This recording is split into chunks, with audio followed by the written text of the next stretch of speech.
Hello everyone. Today we talk about how to fix the app of Workage Planner. We will go to settings,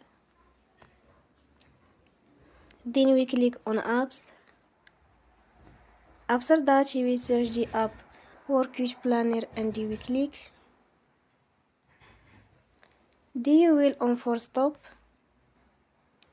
After that we will go to storage. Then we click on clear cache.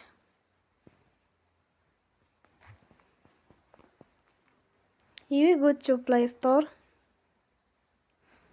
and you will update your app.